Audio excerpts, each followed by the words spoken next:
Această instalație este pentru încălzirea prin pardoseală. Așa, un living de 100 de metri pătrați.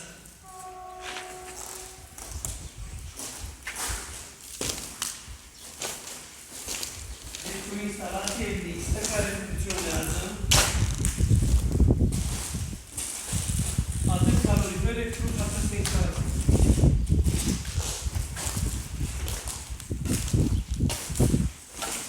Aici vine s-a montat tablou de comandă.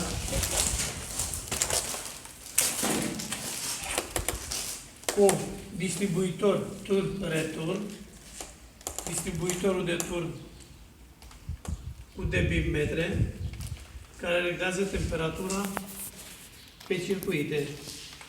Aici va veni montat o pompă de circulație cu un termostat maxim 50 de grade.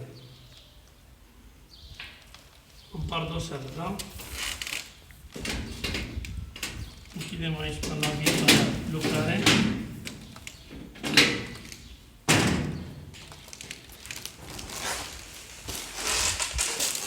Centrala va veni montată în veci. Dar nu pot să mă cheie de gură. Se va torna o șapă cu aditiv special pentru încălzire, pentru dilatare, adică să nu scape mai sus.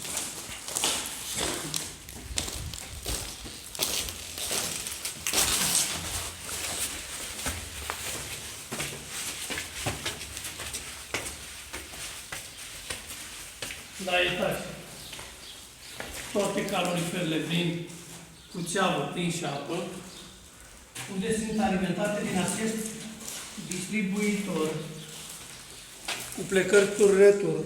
Aici va veni montată centrala, care va deservi acest etaj. Aici, în partea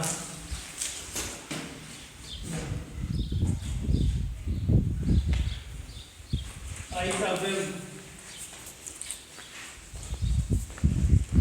conductele trase pentru calorifere din țeavă de cupru moale Fi-15. Toate legăturile sunt venite prin distribuitor pe o singură gaură acolo.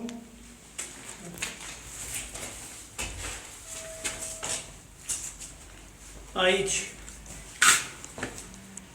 va veni baia. Aici va veni montat o cadă de 1,50 pe 1. Avem legăturile aici cu scurgerea, care mai trebuie modificate. Rezervoare îngropate. Aici va veni rezervorul de la WC, care este îngropat. Marca Vieca. Aici va veni bideul și acolo lavoarul. Deci toate vor fi suspendate.